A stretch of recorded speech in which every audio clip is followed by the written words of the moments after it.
சனிக்கோளினுடைய பார்வை அதிகமா இருக்குதுன்னு ஏன் சொன்னாங்கன்னா, சனிக்கோளுடைய என்ன இருக்கோ அதனுடைய தன்மை இந்த பூமியில அந்த நாளன்னைக்கு அதிகமா இருக்கும்.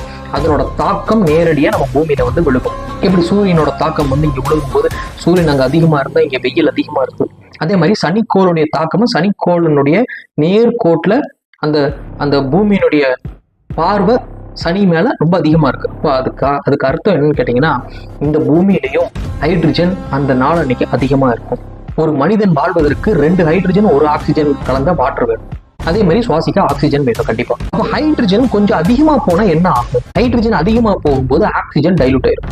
ஹைட்ரஜன் ஒரு மனிதன் அதிகமா சுவாசிக்கும் பொழுது படபடப்பு அதிகமா இருக்கும், பதட்டம் அதிகமா இருக்கும், ஸ்ட்ரெஸ் ரொம்ப அதிகமா இருக்கும். ஸ்ட்ரெஸ் ரொம்ப அதிகமா இருக்கும், உடம்பு சூடாயிரும், ஆக்சிஜன் குறைய ஆரம்பிச்சிடும், உடம்பு ரொம்ப சூடாயிரும்.